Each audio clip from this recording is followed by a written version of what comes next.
네, 우선 행사가 다소 딜레이되어서 죄송하다는 말씀을 드립니다. 네, 시험 기간임에도 불구하고 이 자리에 함께해 주신 학우 여러분 반갑습니다. 안녕하세요. 저는 제51대 고려대학교 총학생회장 김가영입니다. 반갑습니다.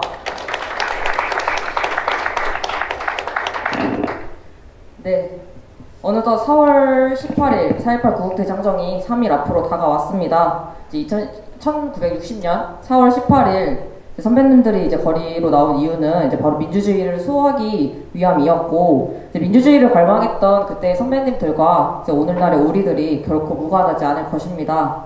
4.18 의거정신을 이제 발전시키게 나가기 위하여 대학생들은 매년 4.18 구국대장정을 진행하고 있는데요. 네, 올해 같은 경우에도 그 4.18 구국대장정의 다음에 따라 이제 정세균 전 국회의장님의 이제 특별 강연을 준비하였습니다. 그래서 총학생회와 더불어 이제 민주동호회에서 이제 정세균 전 국회의장님을 이 자리에 모시게 되었는데요. 네, 오늘의 이 자리가 이제 그날의 선배님들의 분노와 정의 그리고 용기를 되새기는 시간이 되었으면 좋겠습니다. 네, 그럼 큰 박수로 정세균 전 국회의장님 모시도록 하겠습니다.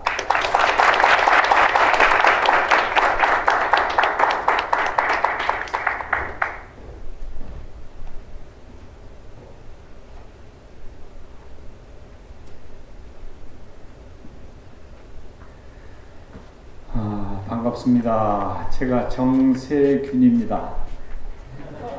이름이 약간 웃기죠? 예? 예. 그래도 뭐 세상에 별별 이름도 많으니까 오늘 이제 가든 날이 장날이라는 말이 있는데 오늘이 곧 시험이 있다면서요. 예. 그러니까 이게 세상살이를 할 때 그 태기를 잘해야 돼. 타이밍이 굉장히 중요해요. 근데 그 오늘 태기는 이제 빵점이라고 봐야 되죠. 그렇지만 뭐 그렇다고 기죽을 필요는 없죠. 왜? 우리가 고려대학이니까. 네. 여러분 다 고려대학이죠? 네. 그러니까 기죽을 필요 없고요. 오늘 뭐 여러분들하고 좀 이런저런 말씀 나눠보기로 하죠. 뭐 이제 그 민주주의 얘기도 좀 하고요. 우리 대한민국이 어떻게 나가야 될 건가, 또 우리 신세대들은 어떻게 미래를 준비할 건가, 이런 얘기도 함께 좀 나누었으면 좋겠습니다. 제가 아까 웃기는 이름 세균이라고 얘기를 했는데 여러분들 한자 아십니까? 그래. 세상 세자 고를 균자예요. 세상을 고르게 한다. 근데 이제 제가 정가인데 이 정자를 이제 고물의 정이라고도 하거든요, 일명. 그래서 고물회로 세상을 고르게 편다. 그러니까 그런 일을 하는 사람, 그 직업이 뭐예요? 정치인이죠. 그래서 정치인에게 딱 맞은 이름을 지어주셨는데, 제가 고려대학교 다닐 때는 이제 총학생회장을 했어요. 그리고 국회 여러 번 하고, 지금은 종로구 국회의원입니다. 이 친구들이 이제 제 명예 보좌관들이에요.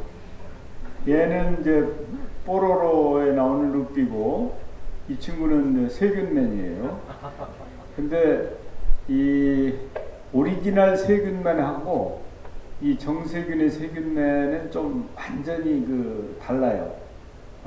이 세균맨은 이제 좋은 세균, 정세균의 세균맨이니까. 그렇지만은 원래 세균맨처럼 강력한 파워를 가지고 있는 그런 세균이다, 이렇게 말씀드리고요. 우리가 다 여러분 고대라고 말씀하셨는데, 우리가 인생을 살아가면서 이런저런 결정들을 하잖아요. 그런데 여러분들 지금까지 지내오면서 여러 결정들을 했을 텐데 어떤 결정이 가장 탁월한 결정이었다고 생각하세요? 정답입니다. 제가 여러분들은 저보다 결정의 건수가 별로 많지 않죠. 왜냐하면 그 오래 살지 않았으니까. 저는 정말 많은 결정들을 했는데 아직도 제가 고려대학에 온 것이 제 인생의 가장 탁월한 결정이었어요. 만약에 제가 고려대학을 오지 않았으면 아마 국회의원도 됐을지 못됐을지, 또 국회의장은 쳐다보지도 못했을 가능성이 많죠. 그리고 또 원래 제가 저 전라북도에 무진장이라는 데가 있어요. 무주, 진안, 장수, 임실.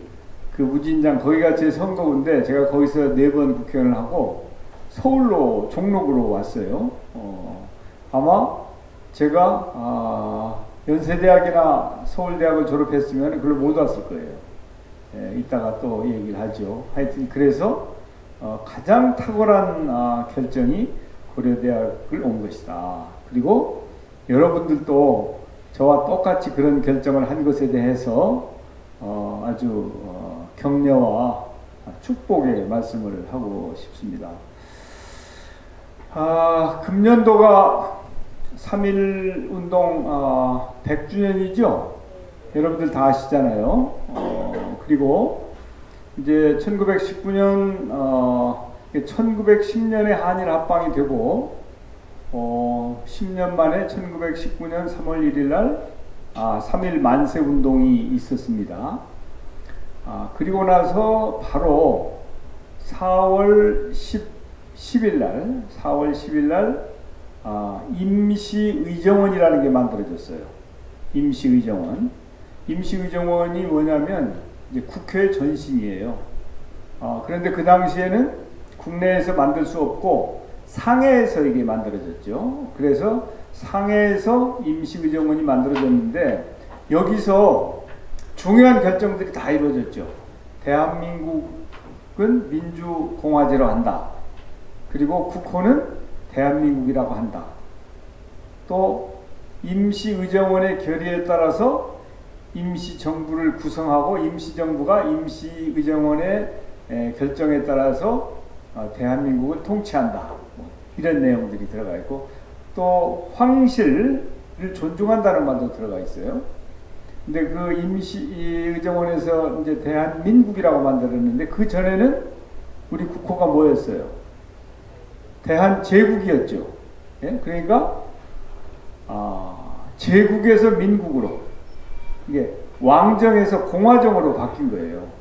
그때가 1919년이. 그러니까 엄청난 우리 역사에 엄청나게 중요한 일이 일어났죠. 그리고 이제 임시의정원에서 만든 헌법, 그걸 임시약헌이라고 하는데 10조에 보면 국토를 회복하고 나서 1년 이내에 국회를 소집한다 이렇게 돼 있어요. 그런데 우리가 1945년에 국토를 회복했잖아요.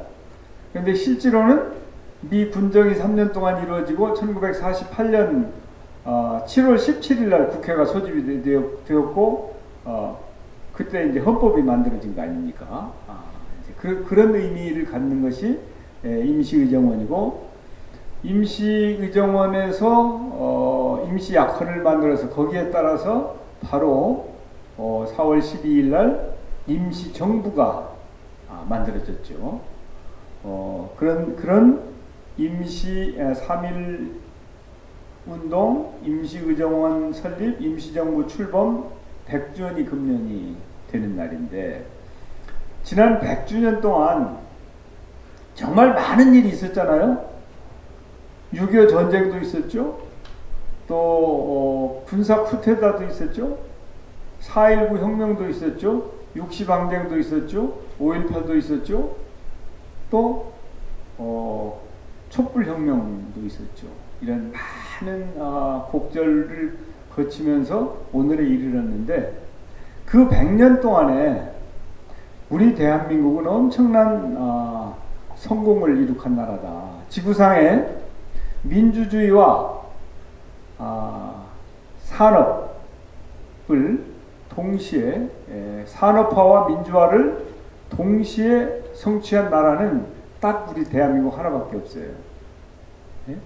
그러니까 100년 전에 이제 이 주권이 없던 그런 나라에서 많은 노력 끝에 이제 독립이 되고 또 그 다음에 정부를 수립한 다음에 71년 동안 노력해가지고 우리 오늘의 대한민국이 됐는데 그 중에 아마 3050 클럽이라고 여러분들 들어보셨을 거예요.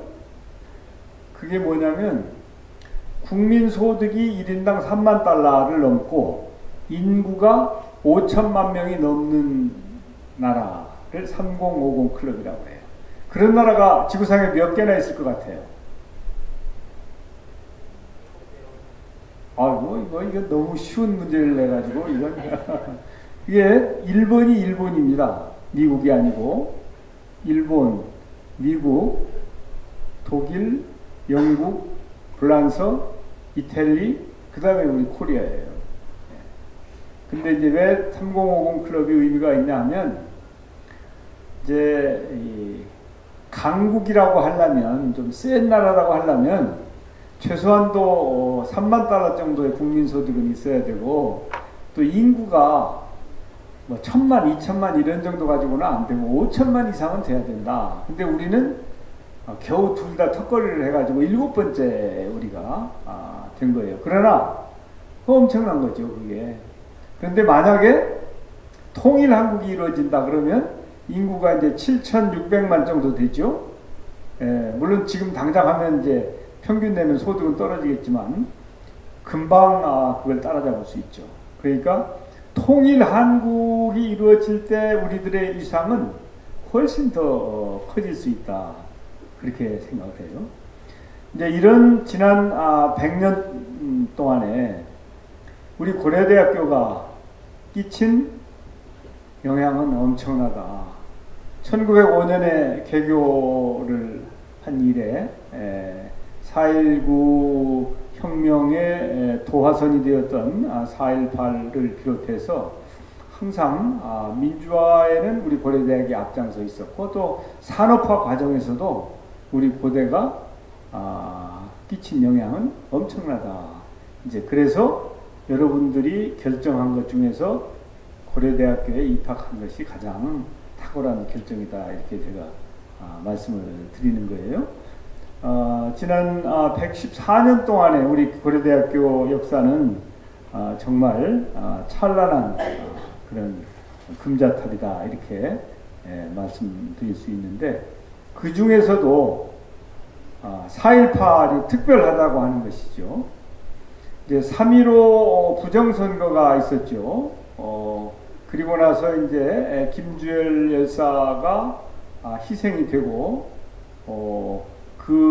그러면서 이제 국민들의 분노가 치솟았는데 4월 18일 날 가장 먼저 우리 고려대학교 여러분들의 선배들이 일어섰죠. 아마 이 글씨가 잘 안 보일 텐데 이 4.18 선언문을 여러분들이 한번 보면 요즘 우리들이 생각하는 것보다도 훨씬 더 강력하고 아주 이 폭탄 선언과 같은 이제 그런 말씀을 했죠. 대학은 반항과 자유의 표상이다. 이제 질식할 듯한 기성 독재의 최후적 발악은 바야흐로 전 국민의 생명과 자유를 위협하고 있다. 더 이상 역류하는 피해 분노를 억제할 수 없다. 동족의 피를 뽑고 있는 이 악랄한 현실을 방관하랴. 이게 이제 4.18 선언문 중에 나오는 내용인데 처음부터 끝까지 읽어보면 참 그 당시에 우리 선배들의 결단이 대단했고 그 의지가 결연했다 이렇게 말씀드릴 수 있겠습니다. 그래서 우리 대한민국이 산업화와 민주화에 성공한 거의 지구상의 유일한 나라다. 그리고 이 1948년 정부가 수립된 이래 그 전에는 3.1운동 임시정부 때부터 지금까지 우리는 엄청난 성공을 해왔는데 그 과정에서 특히 민주화를 하는 과정에서 우리 4.18이 끼친 영향은 엄청난 것이다. 이제 우리가 그 당시에 먼저 행동을 했죠. 4월 18일 날 고대생들이 시청 앞에까지 진출해가지고 거기서 시위를 하고 돌아오는 길에 무장 경찰들의 습격을 받아가지고 그래가지고 많은 사람들이 부상도 하고 그랬죠. 그러면서 이제 피 끓는 다른 대학 학생들을 깨어나게 하고 분노하게 하고 그게 계기가 되어서 그래서 4.19가 촉발되었다 이렇게 보는 것이죠. 그래서 다른 대학들은 다 4.19를 기념을 하지만 우리는 그때부터 4.18을 기념하고 우리 고려대학교 하면 4.18 또 그것은 우리들의 자부심이다 이렇게 여러분들한테 말씀드릴 수 있겠습니다. 그 이후에 6월 항쟁이나 또 5.18 촛불혁명 이런 것들이 지속적으로 우리 대한민국의 민주화를 촉발하고 촉진하는 그런 역할을 해왔다. 자, 그러면 이제 이렇게 우리 조상들이 우리 선배들이 피땀 흘려서 특히 피 흘려서 쟁취한 민주주의 그 민주주의가 희망하는 것이 무엇이냐? 그것은 제가 보기에는 더불어 잘 사는 공정한 대한민국이다 이렇게 저는 생각을 합니다. 그러려면 더불어 잘 사는 공정한 대한민국을 만들려면 지속 가능한 대한민국을 실현하는 것이다. 그래서 민주주의 그 자체의 성취도 대단한 것이지만 우리가 이 동시에 잘 사는 대한민국을 만들기 위해서 산업화를 위해서 노력을 한 것이다 이렇게 말씀을 드리고 싶어요. 그래서 이 지속 가능한 대한민국이라고 하는 것이 우리가 지향해야 할 목표라고 한다면 여기에 대해서 한번 잠시 생각해 볼 수 있겠다. 지속 가능하다고 하는 것이 이제 한 10여 년, 20년 전부터 많이 쓰인 말이에요. 그 중에서도 이제 지속 가능 발전, Sustainable Development라고 하는 말이 2015년 UN 정상회의에서 UN이 회의를 할 때 정상들이 따로 회의를 하는 회의가 있는데 거기에서 이제 지속 가능한 발전이라고 하는 것을 정의를 했는데 그게 무엇이냐? 지속 가능한 발전은 사회나 생태계가 적절하게 발전하면서 오래 지탱한다. 그게 지속 가능한 발전이라고 하는 뜻이에요. 근데 그래가지고는 뭐 별로 와닿는 것이 없는데 그걸 구체화한다고 하면 사회 발전과 경제 성장과 환경 보전을 동시에 추구하는 것이에요. 그러니까 우리 사회를 좀 발전시켜야 되겠다. 그래서 이제 복지도 향상하고 또 여러 가지 우리들이 필요한 그런 생태계를 잘 만드는 것, 또 경제적으로 우리가 소득을 높이는 것, 또 우리가 쓰고 있는 자원이나 또 우리 국토의 환경이 더럽혀지지 않고 잘 유지시키는 것, 이 세 가지가 우리가 동시에 추구해야 될 것인데 요게 달성될 때 지속 가능한 발전이 가능하다. 그러면 그 중에서도 이 지속 가능한 발전이 추구하는 궁극적인 목적은 무엇이냐? 이게 이제 중요한 것입니다. 그것은 현 세대와 미래 세대의 공존이다. 그러니까 지금 금방 잘 먹고 잘 살기 위해서 환경을 다 파괴해버리고 다음 세대는 제대로 보존된 환경이 없다면 그러면 결코 지속 가능한 발전이나 행복한 삶을 유지할 수 없죠. 또 경제가 성장하지 않고 후퇴하면 이제 그것도 안 되는 것이고요.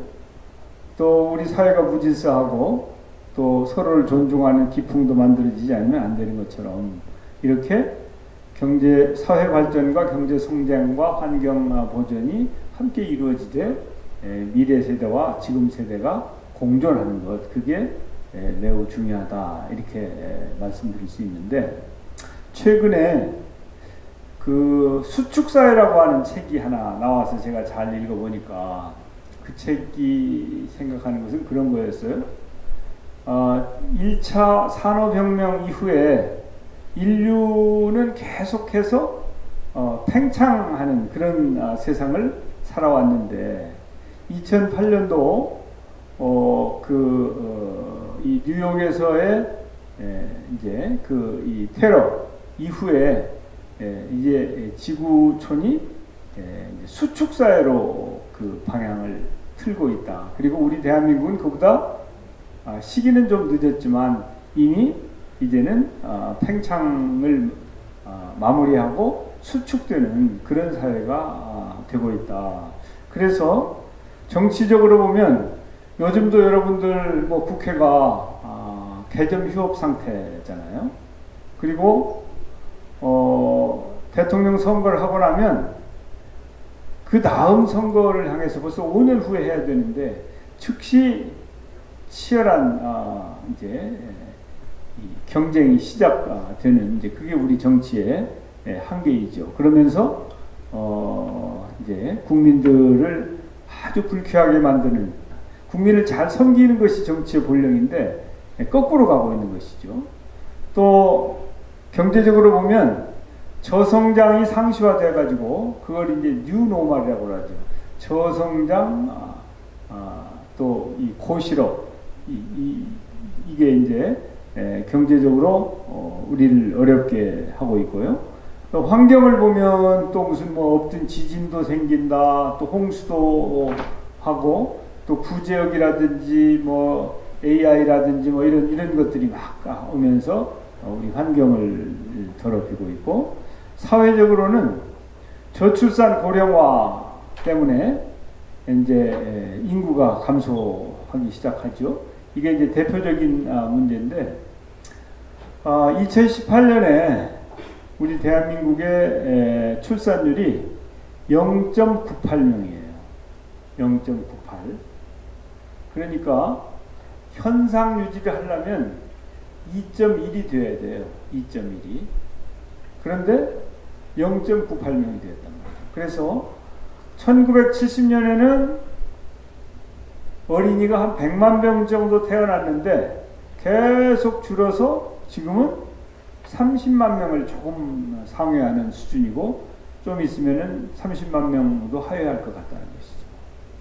그러니까 이렇게 OECD 아니라 지구상에서 우리 대한민국의 출산율이 가장 낮아요.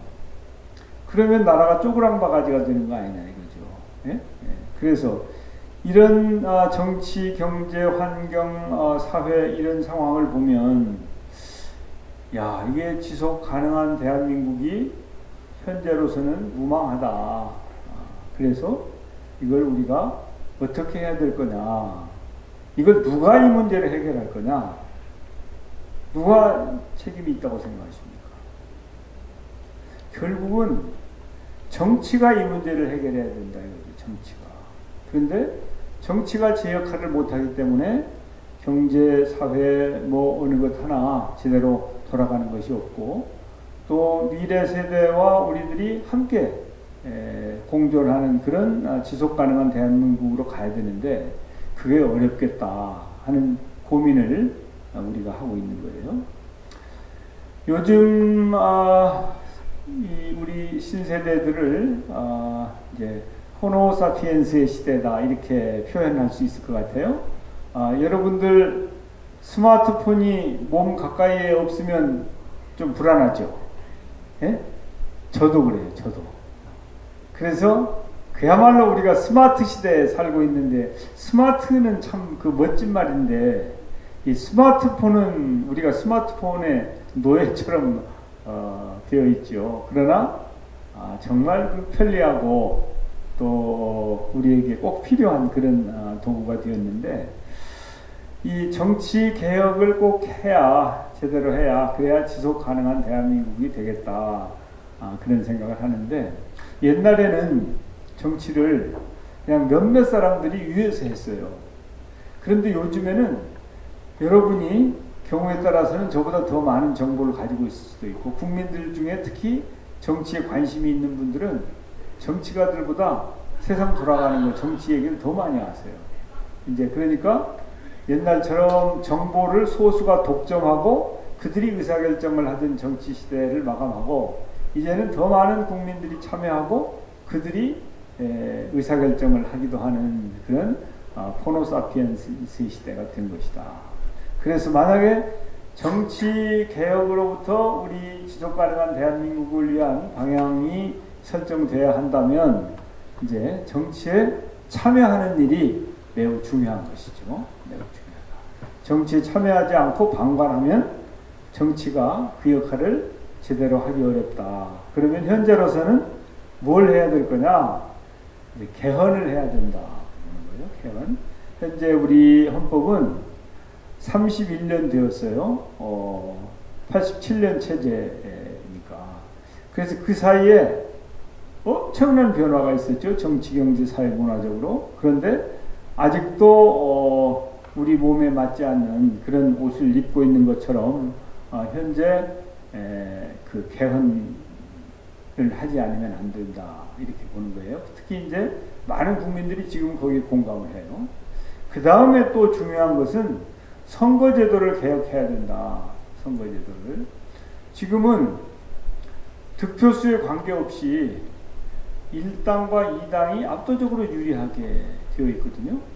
예를 들어서 한 30% 정도만 득표를 하면 뭐 거의 과반수의 의석을 차지하는, 이제 그래서 사표가 굉장히 많죠. 그래서 표의 등가성을 훼손하고 이제 소수당이 존재하기 어려운, 이제 특히 이제 우리나라는 교섭단체라는 게 있는데, 다른 나라들은 뭐 5명, 10명, 어떤 나라들은 2명 정도가 교섭단체를 이루는 나라들도 있는데, 우리나라는 20명으로 되어 있거든요. 제일 그것도 높아요. 문턱이 제일 높아. 그러니까 양당한테 압도적으로 유리하고, 다른 정당들은, 군소 정당들은 서바이브 하기가 어려운 이제 그런 상황을 맞고 있는데, 제가 국회의장을 해보니까 양당제보다는 다당제로 가는 것이 더 옳다고 저는 생각을 해요.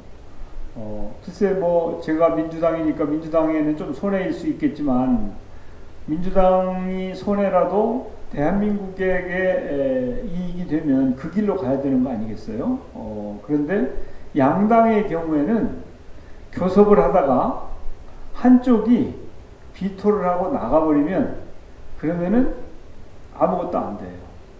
그 사람을, 그 정당을 자꾸 구슬려가지고 데리고 와서 다시 테이블에 앉힐 때까지는 올 스톱이에요.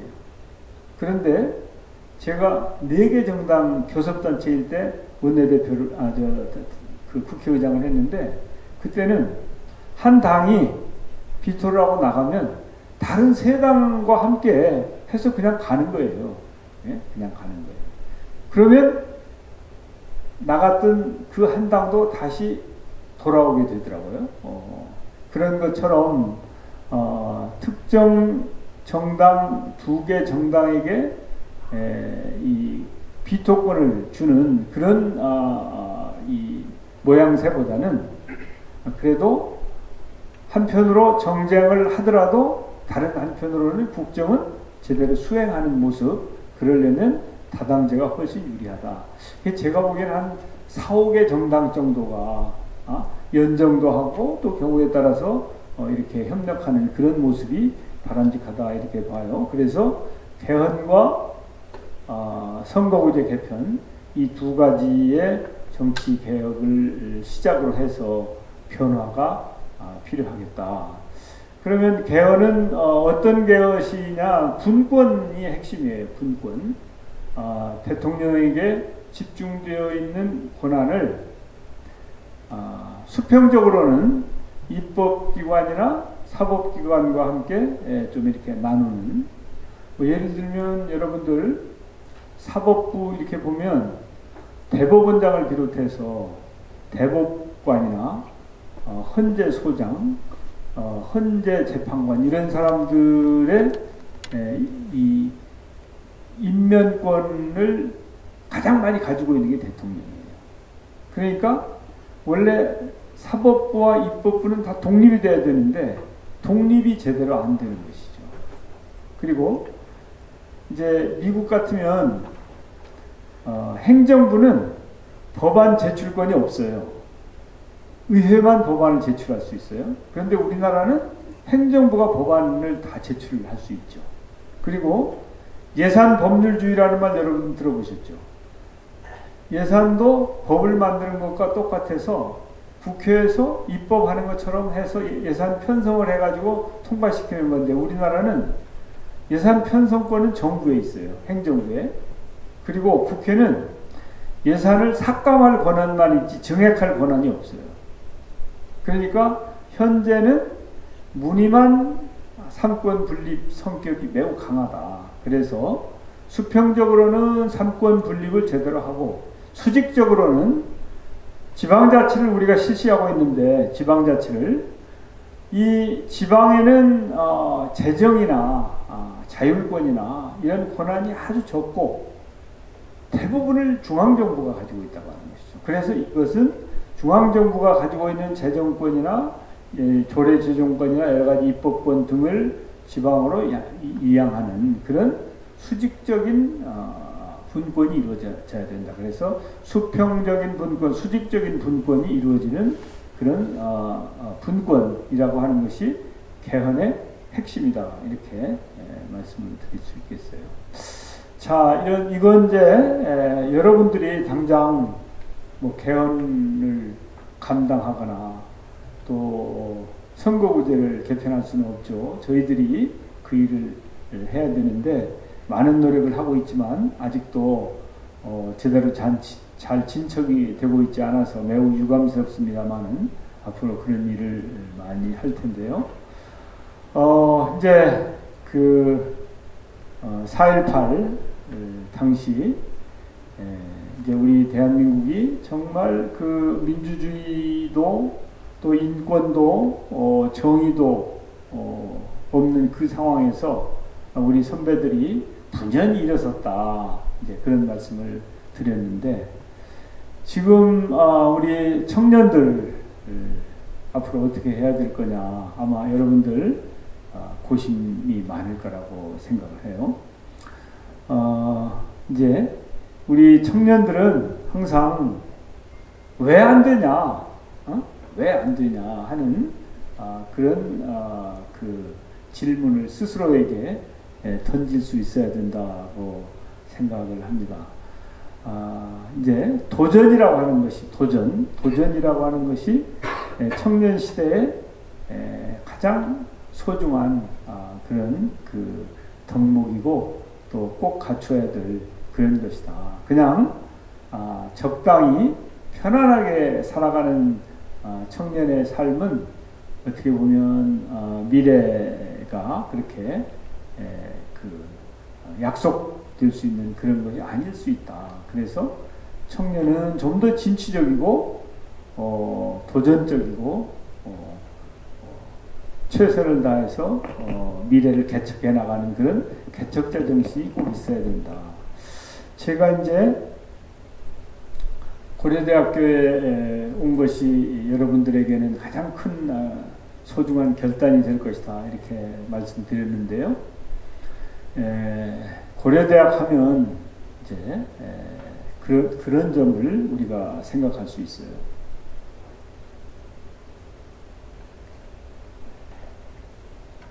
옛날에 우리 총장 선생님 중에 김상혁 총장님이 계셨는데, 제가 재학 시절에 총장이셨어요. 그분께서 우리들한테 여러 많은 말씀들을 해주셨는데 그 중에서도 가장 지금도 머리에 남는 말이 지성과 야성을 겸비한 전인적인 고대인이라는 말씀을 해주셨어요. 지성과 야성을 겸비했다. 그런 고대인이라 해야 된다. 그러니까 나약한 지성도 안 되고 또 지성이 결여된 야성만도 안 되고 지성과 야성을 겸비해야 된다.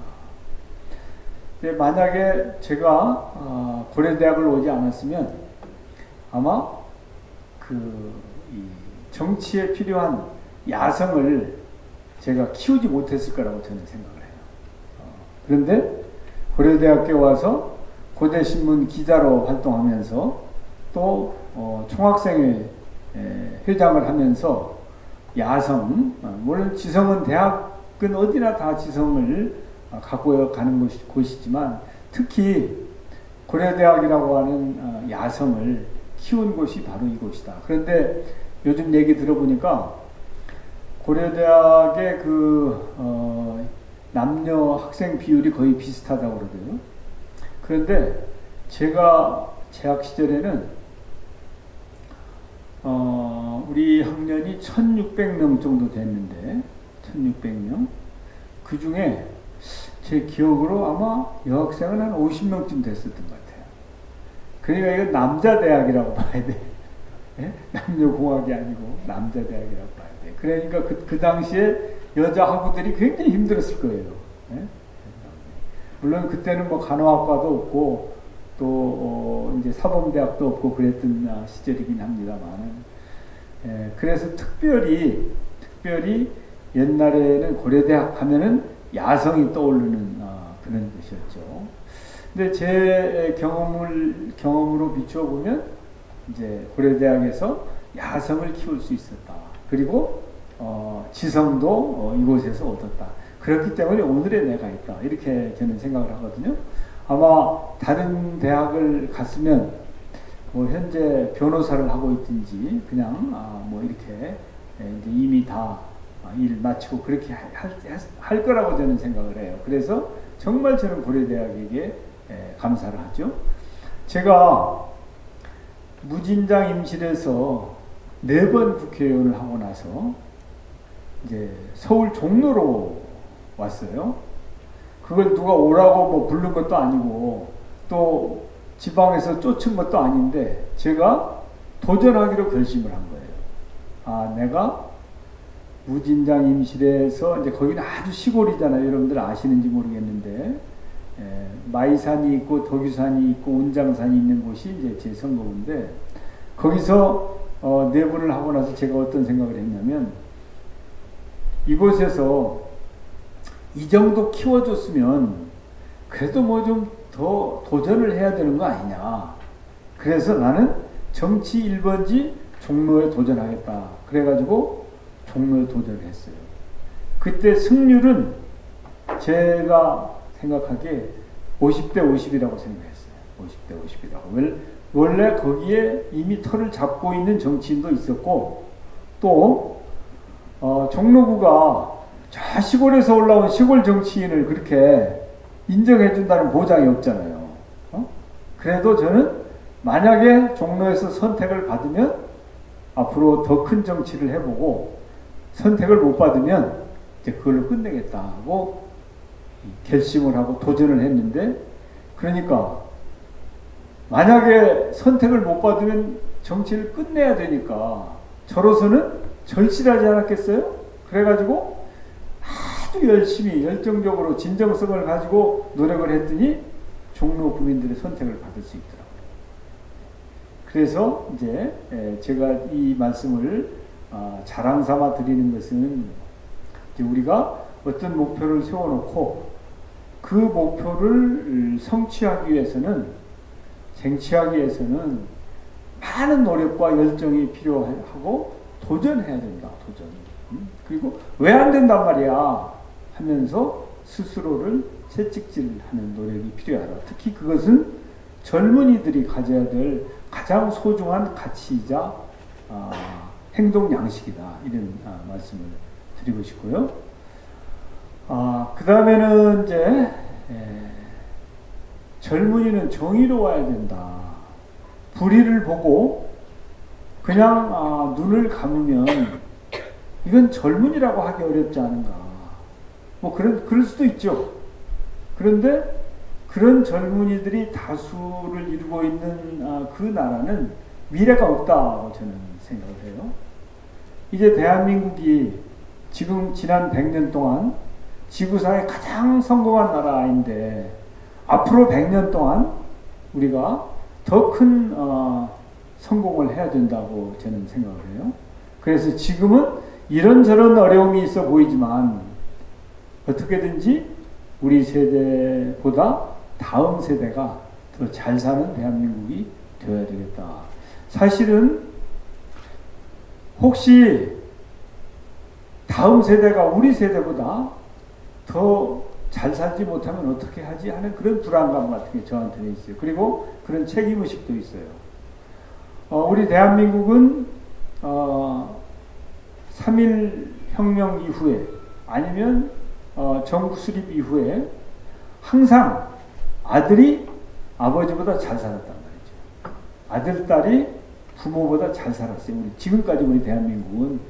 그런데 앞으로 그게 역전되어서 아들이 부모보다 못 사는 대한민국이 된다면 그러면 이건 얼마나 큰 불행이 되겠는가. 그런 것은 절대 막아야 된다. 그러기 위해서는 우리가 항상 도전하고 정의롭고 바른 길로 가야 되는데 특히 이제 우리 젊은이들은 정의에 대한 믿음이 있어야 된다. 정의롭게 사는 것이 혹시 약간의 당장 보면 손해일 수도 있겠을 때 그러나 길게 보면 그게 이득이 될 수도 있고 또 설령 이해관계에 있어서는 손해를 보더라도 스스로의 자존심을 키우고 공동체의 승리에 기여하는 차원에서는 정의로워야 된다. 그래서 꼭 우리 교훈에 나와 있는 것처럼 자유, 정의, 진리 이 셋 중에 어느 것도 빼놓아서는 안 될 것이다. 이렇게 말씀을 드리고 싶어요. 여러분들 그 박노해 씨라고 아시죠? 그분이 그런 말을 했어요. 민주주의는 시끄러운 거다. 시끄러운 거다. 그냥 대충 좋은 게 좋고 그런 게 아니고 따질 건 따지고 또 싸울 일이 있으면 싸우고 그러면서 우리가 대화하고 타협하고 또 어떤 공감대를 만들어서 앞으로 전진하는 것이 민주주의죠. 그런 시끄러울 필요가 있다고 하는 것이지. 그렇지 않고 너무 점잖게 너무 조용하게 마치 영감처럼 이렇게 우리가 살아가서는 젊은이라고 할 수 없겠다. 그래서 정의에 대한 확실한 믿음을 가지고 작은 일부터 우리가 정의롭게 살아가는 노력을 할 필요가 있지 않겠냐. 제가 국회의장을 하면서 내놓은 슬로건이 국민에게 힘이 되는 국회였어요. 그런데 왜 그 말을 했냐면 이게 힘이 되어야 하는데 왕왕 국회가 국민에게 짐이 되고 있다는 생각을 했거든요. 그래서 결코 짐이 되어서는 안 되고 힘이 되어야 된다. 이제 저는 그런 생각을 했었는데 앞으로도 저는 이제 그런 모토를 가지고 마지막까지 항상 최선을 다하는 그런 고대인이 되고자 하는데 제가 이제 그 고려대학교에 입은 은혜가 굉장히 큰 사람이에요. 이제 물론 무슨 뭐 장학금을 받았다든지 그런 것도 중요하지만 이 고려대학교 교정에서 형성된 인격 또 교우 관계 정말 좋은 친구들을 많이 만났거든요. 그래서 대학이라고 하는 데는 공부만 하는 데가 아니고 좋은 친구를 동지를 만나는 곳이다. 저는 그렇게 생각해요. 그래서 그런 노력도 게을리 해서는 안 될 것이다. 좋은 친구, 좋은 학우를 만드는 노력을 능동적으로 할 필요가 있겠다. 그런 생각을 해요.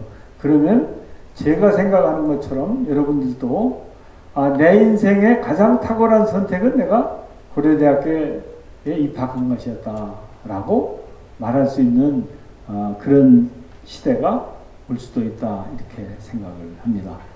오늘 여러분들 당장은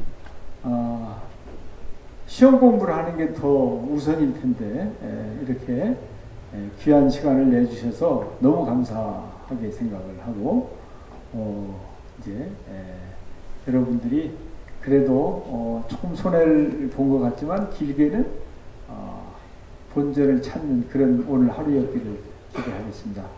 경청해 주셔서 고맙습니다.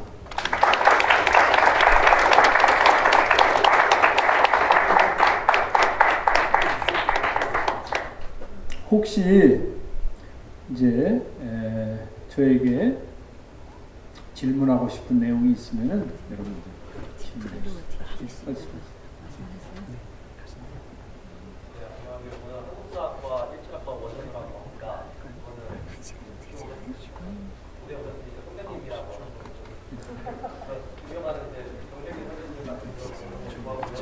개헌에 대해 말씀해 주셨는데 개헌에 대해 짧게 한 3가지 정도 질문드리겠습니다. 하나는 이제 사법부가 의회한테도 좀 권력을 전달해야 된다라고 하셨는데 사법부가 이렇게 항상 보면 사법부 내에서 다정될 수 있는 그런 정화될 수 있는 수단이 없다고 많이 보여집니다. 그래서 권력을 내어준다면 또 그날에서 좀 이제 스스로 자정할 수 있는 그런 수단도 좀 강구해야 되지 않나라고 생각하고, 두 번째로는 국회의장님 하실 때도 그 개헌 논의가 있었습니다. 근데 그때 개헌이 이제 되지 않았는데요. 선거법 마찬가지로. 근데 어떤 게 가장 어려웠으며 개헌을 하는 데 있어서 또 어떻게 해야지 실질적으로 개헌이 될 수 있을지 듣고 싶습니다. 이제 세 번째로는 이제 정세균 선배님 이제 하면 이미지가 이렇게 상당히 포용력 있는 정치를 많이 보여주는데요. 또 아까 다당제 말씀 많이 하셨습니다. 그러면 지금 민평당이나 뭐 바른미래당 이런 데가 이제 총선 앞두고 합당설이 조금씩 나오고 있는데, 그러면 합당을 하는 것보다는 좀 이제 당을 부자한 상태로 연정을 하거나 이런 방식이 좀 더 장기적으로 좋다고 생각하시는지 이렇게 생각이 듭니다. 예, 사법부가 문제가 많았죠.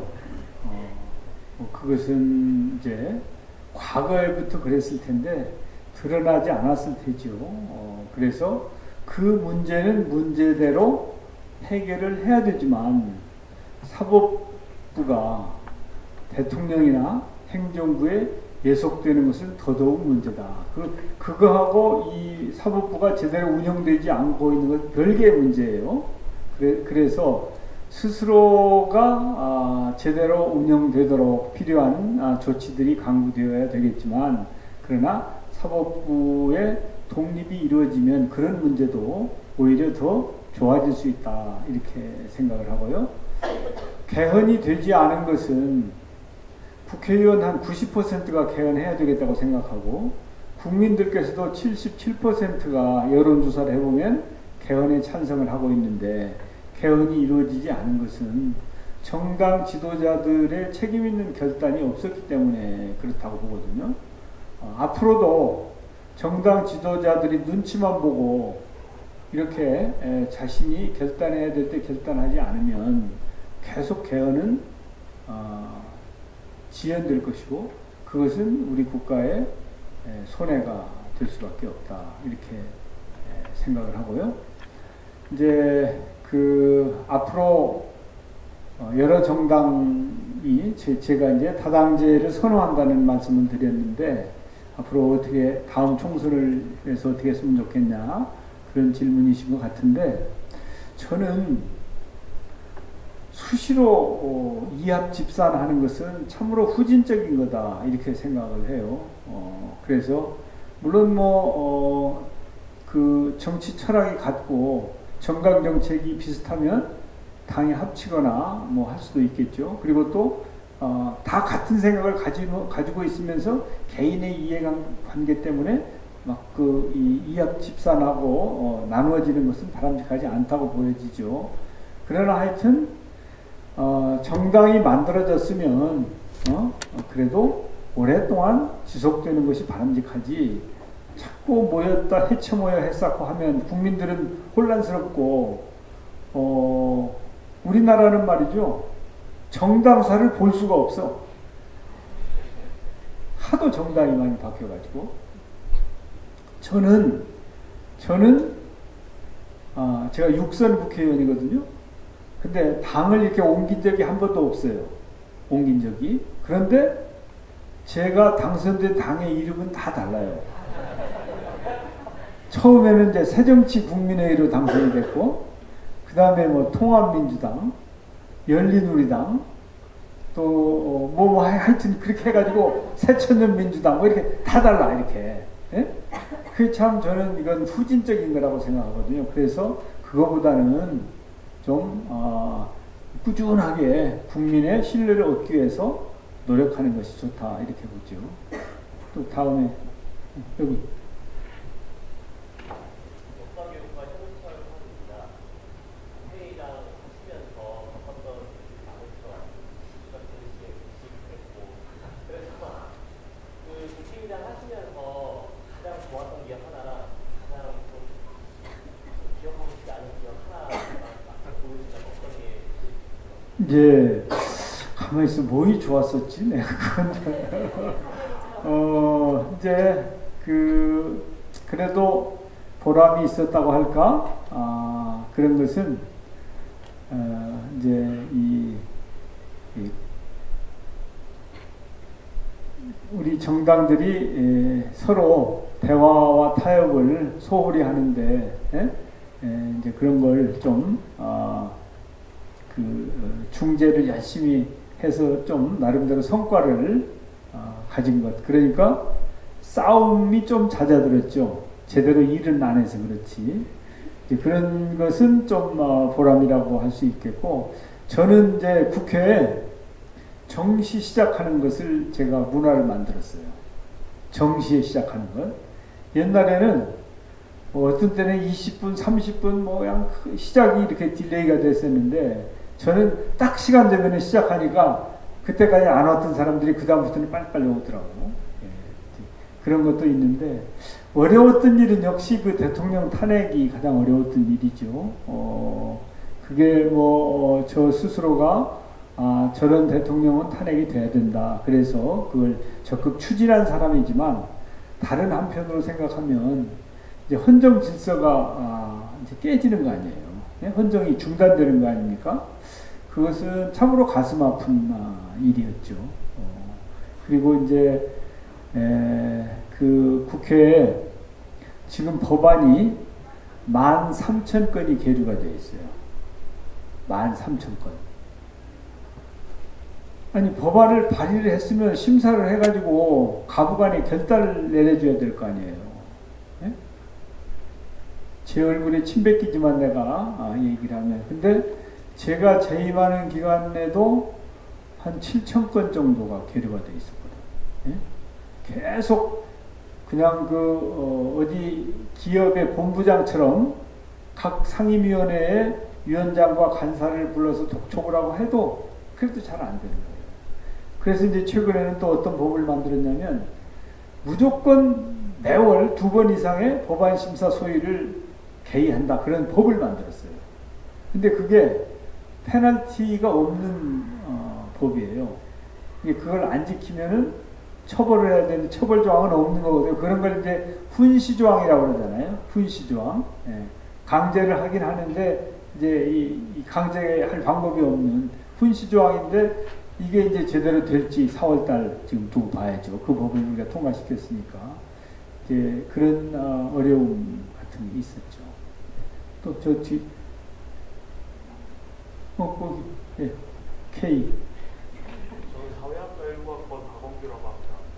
아까 지속 가능한 대한민국에 대해 설명하시면서 정치적 측면에서는 개헌이나 정권의 개편 같은 부분들에 말씀해 주셨는데 혹시 정치적 측면 말고 경제적인 측면이나 아니면 사회적인 측면에서 우리가 변형시켜 나가야 할 것들이 있다면 아마 무엇이 있을지 대해서 한번 질문 주시죠. 예, 경제적인 측면은 이제 경제 정의를 실천하는 것, 그리고 이제 중소 중견 기업을 활성화시키는 것, 또 많은 규제를 철폐하는 것, 이런 것들이 당장 필요한 것임과 동시에 우리 대한민국은 4차 산업혁명 준비를 신속하게 하는 게 꼭 필요하다고 봐요. 우리가 이제 ICT에 이제 1990년대 말 김대중 대통령 때부터 IT에 투자를 많이 하고 벤처 기업 또 R&D 이런 투자를 통해서 ICT 선진국이 되었는데, 지금은 이제 AI를 비롯해서 드론이나 로봇이나 이런 것들이 우리가 미국이나 중국이나 일본의 독일에 비해서 뒤지고 있거든요.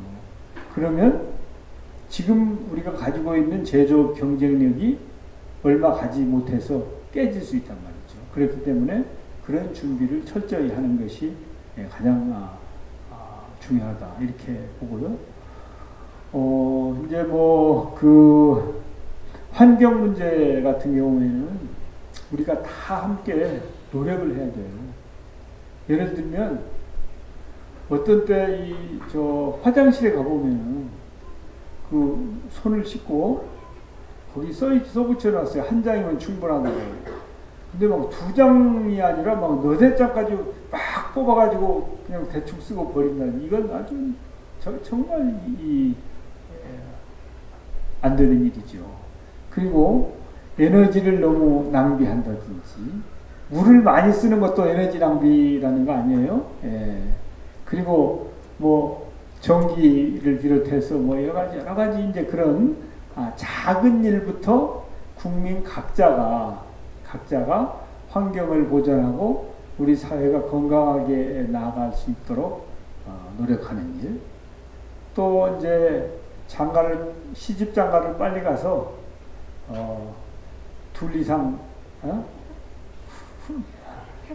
낳는 거, 이런 것도 사회적으로는 굉장히 중요한 일이고, 우리가 해야 될 일이 너무 많죠. 그런데 그걸 한꺼번에 다 할 생각을 하지 말고 작은 것부터, 그리고 나부터 실천하는 노력이 있으면 지속 가능한 대한민국은 가능하다고 저는 생각을 해요.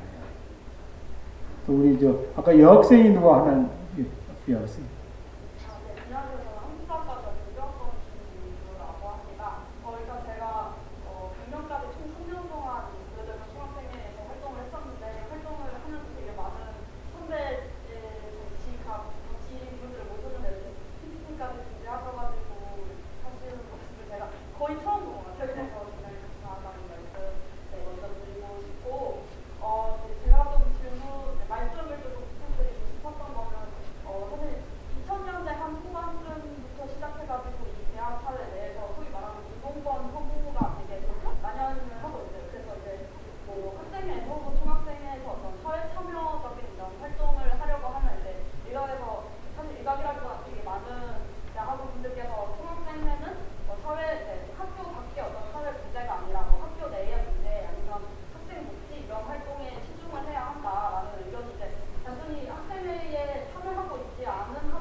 예, 시대가 바뀌면 이제 가치관이 다 바뀌는 거 아니겠어요? 그리고 또 상황에 따라서 요구되는 행동 양식도 다르죠. 그러니까 저는 벌써 올드보이 아닙니까? 제가 1973년도에 총학생회장을 했으니까 요즘도 저는 고대신문이 집에 와서 고대신문을 계속 봐요. 근데 고대신문은 제가 만들 때나 지금이나 그렇게 많이 변하지는 않은 것 같아요. 그런데 이제 제가 대학 다닐 때는 100억 불 수출, 1000불 소득, 그게 국가적인 목표였어요. 개인 소득이 1000달러. 근데 그게 3만 달러가 됐잖아요. 30배가 늘어난 거 아니에요. 그리고 수출이 한 지금 6천억 달러 하거든요. 근데 100억 달러 수출이었으니까 60배가 늘어났으니까. 그러니까 완전히 상전벽해이지요. 그런데 그때의 가치를 지금도 똑같이 이렇게 갖도록 하는 것은 비현실적이라고 보아요. 그리고 그 당시에는 정치적으로도 아주 이제 권위주의 독재가 중심이 된 그런 시대였으니까 지금은 그래도 우리 대한민국의 민주화 수준이 굉장히 높잖아요. 언론의 자유도 1등급이고 그러니까 우리 학생회의 그 역할도 그때와 지금은 달라질 수 있다 이렇게 생각을 해요. 그래서 평시에 우리 학우들의 그 문제라든지 학내 문제 이런 게 중심이 될 수도 있다고 저는 생각을 합니다. 그렇지만 유사시에는 예를 들어서 촛불 집회가 있다. 그러면 당연히 젊음이 들끓어야 되는 거 아니에요? 그걸 보고도 그냥 무관심하고 방관하면 그건 지성인이라고 할 수도 없고 젊은이라고도 할 수도 없겠죠. 그래서 태평성대에는 공부 열심히 하고 또 작은 소소한 일에 관심을 갖되 국가적인 위기가 있다든지 우리 사회가 정말 분노하지 않으면 안 될 때에는 당연히 분노하고 일어서는 게 그게 학생 리더들도 책임져야 될 부분이다. 저는 그렇게 생각을 해요. 그래서 그냥 이 관성적으로 옛날에 학생운동이 해온 사회 참여를 하고 정치 참여를 하고 그런 것을 답습할 필요는 없다. 시대에 맞게 이제 그 변형된 모습의 그런 운동을 잘 하면 될 일이다. 저는 그렇게 생각하기 때문에 너무 부담감을 갖지 말고 좀 편안한 가운데 시대가 요구하는 행동을 적절하게 잘 해주면 되겠다. 그런 생각이죠. 또, 저 뒤에. 예. 저는 몽골에서 정치를 그냥 관리치는 건 지금도 엘리베이터라고 합니다. 예. 오늘 선생님이랑 귀한 강의도 있었고 너무 좋았습니다. 그래서 제가 그걸 강의에 듣고 질문을 좀 해주시거든요. 제가 한국에서 선생님으로서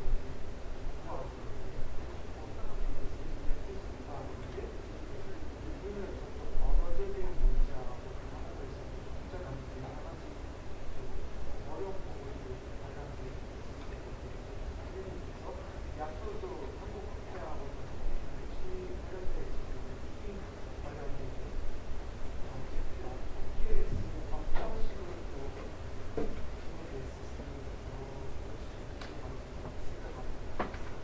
예. 보니까 말씀을 잘 하시네요. 네? 예. 이제 같은 우랄 알타이어라고 얘기를 하잖아요. 몽골하고. 전에 제가 몽골을 가봤는데, 이건 본질하고는 좀 떠난 얘기인데, 이제 노무현 대통령 시절에 제가 장관을 했었어요. 산업자원부 장관을.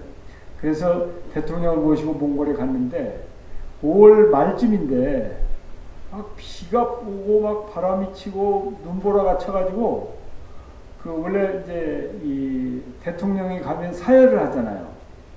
사열을 밖에서 해야 되는데 할 수가 없는 거야. 그래서 대통령궁 안에서 이제 약식으로 사열을 하는데 그 근위병들이 쫙 서 있는데 이제 우리가 이렇게 가는데 딱 보니까 다 한국 애들이야. 예? 무슨 말씀인지 알아들었죠? 똑같아, 우리하고. 근데 그 친구들 막 키도 크고 잘생긴 친구들 뽑아다가 쫙 세워놨는데, 이게 우리 한국 사람이네. 이제 그런 느낌이 들 정도로 이제 같은 그런 모습이어서 동질감을 많이 느꼈던 적이 있는데, 하여튼 우리 몽골이 앞으로 좀 잘 됐으면 좋겠고 우리 대한민국의 경제 발전이나 민주주의의 신장 이런 것들도 몽고가 잘 참고를 해서 앞으로 잘 되었으면 좋겠는데 그러려면 이제 몽고의 젊은이들이 양질의 교육을 받는 게 중요하겠죠. 특히 이제 우리 고려대학교 같은 좋은 학교에 와서 좋은 교육을 받고 또 그것을 토양으로 해서 조국 발전을 위해서 헌신할 수 있으면 좋을 거라고 생각해요. 그리고 이제 제가 이제 몽골의 그 정치인들도 국회의장 하면서도 여러 번 접견하고 했는데 이제 그분들이 해야 될 역할이 너무 많죠. 거기는 이제 우선 경제 성장을 시키는 일이 가장 1번 책무일 거예요. 그래서 우리 이제 공부하는 동안에 대한민국이 어떻게 민주화와 산업화에 성공했는가. 그 역사나 과정들을 잘 공부를 해서 몽골의 그런 성과를 앞으로 만들어낼 수 있도록 노력하시면 좋을 것 같아요. 또 있으시죠? 저 뒤에, 제일 뒤에. 예. 안녕하세요. 성사학과 대한재라고 합니다. 저는 사실 국회의장 선배님보다는 사실 개인적으로 2004년에 위랑 계시던 선배님 많이 기억하고 있는 한 선배님 한 명입니다. 2004년? 네. 예. 사실 처음에 네. 그때가 누구였지? 김원기? 그때 이제 위장석 계실 때 선배님. 제가 여쭤보고 싶은 거는 예. 그러니까 대통령제 권한을 분산하는 차원에서 그 예산안의 심사권뿐만 아니라 설정하는 권한도 국회가 입법부가 가져야 된다는 취지에는 저도 100% 공감을 하는데요. 제가 궁금한 것은 국회의장 또는 일선 국회의원을 하시면서 만나셨던 그 많은 국회의원분들께 국민들이 실제로 그 예산을 설정할 수 있는 권리를 믿고 맡길 수 있었던 사람들이었는지에 대해서 개인적으로 소회를 좀 남겨주시면 감사할 것 같습니다. 그래서 지금은 행정부가 예산을 짜고 그 행정부라고 하는 대개는 직업공무원들이 그 예산을 설정하고 있는데 우리가 지금은 그 직업공무원한테 맡기고 있었던 거를 입법부에 있는 선출직 국회의원에게 맡기는 것을 본인들은 과연 쉽게 납득할 수 있을지 그 두 가지 부분에 대해서 좀 여쭤보고 싶습니다. 예. 지금 이제 국민 여론조사를 해보면 제일 못 믿을 직업군이 어디냐 그러면 국회의원이 나오거든요. 신뢰도가 뭐 2% 정도밖에 안 나오니까 그러니까 뭐 참 뭐라고 얘기해도 할 말이 없죠. 이제 그래서 고양이한테 생선을 맡기냐 이제 그런 얘기를 하고 있는 것이죠. 예. 그래서 그 말씀은 맞는데 이제 그 지구상에 거의 대부분의 나라들이 예산 법률주의를 선택하고 있거든요. 그러니까 우리나라처럼 행정부가 예산을 편성하고 국회는 그냥 그걸 삭감할 권한만 가지고 있는 나라는 거의 없어요. 미국을 비롯해서 대부분의 나라들이 예산 편성권과 의결권을 국회가 가지고 있는데도 나라가 돌아간단 말이죠. 그리고 뭐 국회의원들이 신뢰를 얻지 못한 부분은 신뢰를 얻는 노력을 해야 될 것이고 또 국회의원들에게 예산 편성권을 맡겼을 때 그것이 당락에 흐르거나 이렇게 하지 않고 체크 앤드 밸런스 견제와 균형이 이루어지도록 만들어야 되겠죠. 그것은 이제 양당이 있을 경우에는 서로 견제와 균형을 이루어야 되는데 양당이 짬짬이를 하면 견제가 잘 안 되겠죠. 균형이 안 되고. 그런데 아까 말씀드린 것처럼 뭐 4개, 5개 정당이 된다. 그러면 짬짬이가 안 된단 말이죠. 예? 짬짬이가.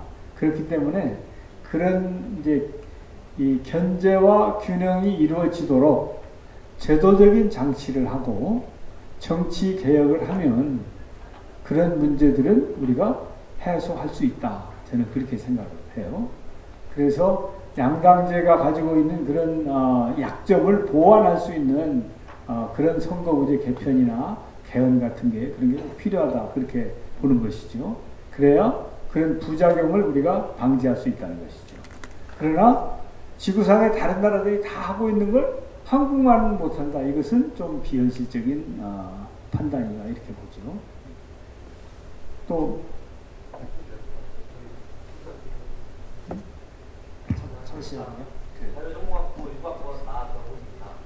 선배님께서 고려대가 아니었다면 성공할 수 없었다고 하시면서 야성 같은 거 말씀하셨는데 야성의 구체적인 사례는 뭐 어떤 게 있는지, 그리고 야성이 아니라 다른 고려대만의 특별함이 있다면 어떤 게 있는지, 또 그런 특별한 점을 고려대에서 얻어가고 싶다면 어떤 활동을 하면은 그런 것을 얻어갈 수 있는지 여쭤보겠습니다. 예, 이제 야성이라 하면 그 열정이 있어야 되는 것이죠. 열정.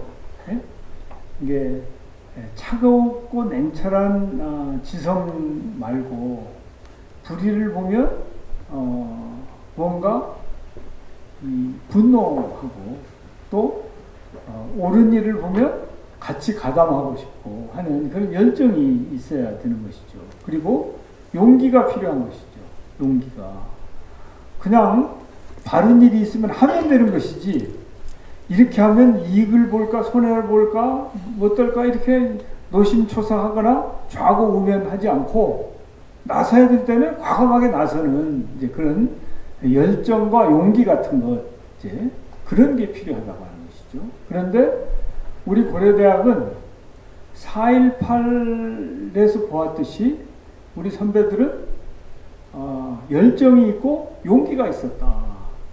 그런 것을 우리가 생각하면서 평소에 나도 열정을 가지고 또 옳은 일은 용기 있게 용감하게 나서겠다 하는 그런 생각을 평소 하면서 생활을 하다 보면 그런 것이 개인의 습관이 되고 체질화된다고 하는 것이죠. 그래서 불의를 보고 그냥 좋은 게 좋으니까 눈 감고 지나갈 거냐 아니면 경우에 따라서 욕을 먹더라도 지적할 거냐.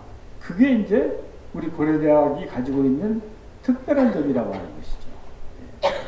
그래서 그런 선배들이 가지고 있었던 열정과 용기, 정의로움 이런 것들을 우리가 잘 받아들이고 나의 일부로 체화시키는 것 그런 것들이 꼭 필요하다고 저는 그렇게 생각을 해요. 그래서 저 같은 경우에는 좀 소심한 측면도 있었고 또 저 시골에서 나와서 또 이렇게 좀 주저하는 그런 것도 있었고 또 가정이 아주 엄격한 유교적인 그런 가정이어서 그냥 순종하는 그런 게 있었는데 이제 고려대학에 와서 4년 동안 생활하면서 그런 부분의 약점들이 강점으로 보완할 수 있는 그런 기간이었다. 저는 그렇게 생각하거든요.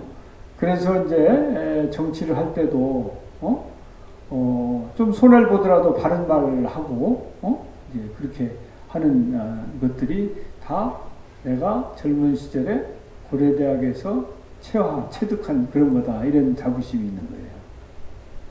그러니까 여러분들은 이제 한 4.18 때 우리 선배들이 어떻게 했나 그런 거 한번 다시 한번 이렇게 잘 음미할 필요가 있어요. 그냥 우리가 그 구국 대장정만 할 게 아니고 이제 그것은 행동하는 거 아닙니까? 행동하는 것이죠. 행동하는 거 말고 좀 과거에 우리 선배들이 어떻게 했나 이것도 좀 이렇게 잘 찾아보고 그걸 현대화된 그런 모습으로 우리가 어떻게 본받을 건가 그런 걸 한번 생각할 필요가 있겠죠. 시간 관계상 이제 질문은 그만 받도록 하고요. 이제 정세균 이제 전 국회의장님과 함께 이제 단체 사진 찍는 시간 가질 거고 저희가 오늘 이제 충주집으로 뒤풀이를 갈 건데 혹시 뒤풀이 참여하실 분 수요일에서 한번 손 한 번만 들어주시겠어요? 네. 사진 찍게 앞으로 나와주세요.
하나 둘 셋 하고 치겠습니다. 잠시만요. 하나 둘 셋. 오케이. 제가 하나 둘 셋 하면 힘차게 예. 너무 네. 제가 하나 둘 셋 하면 파이팅하고 예 치겠습니다. 자 잠시만요. 자 치겠습니다. 자 하나 둘 셋. 파이팅. 힘차게 해주셔야 돼요. 큰 소리로 해. 하나 둘 셋 화이팅하고 찍겠습니다. 자 찍겠습니다.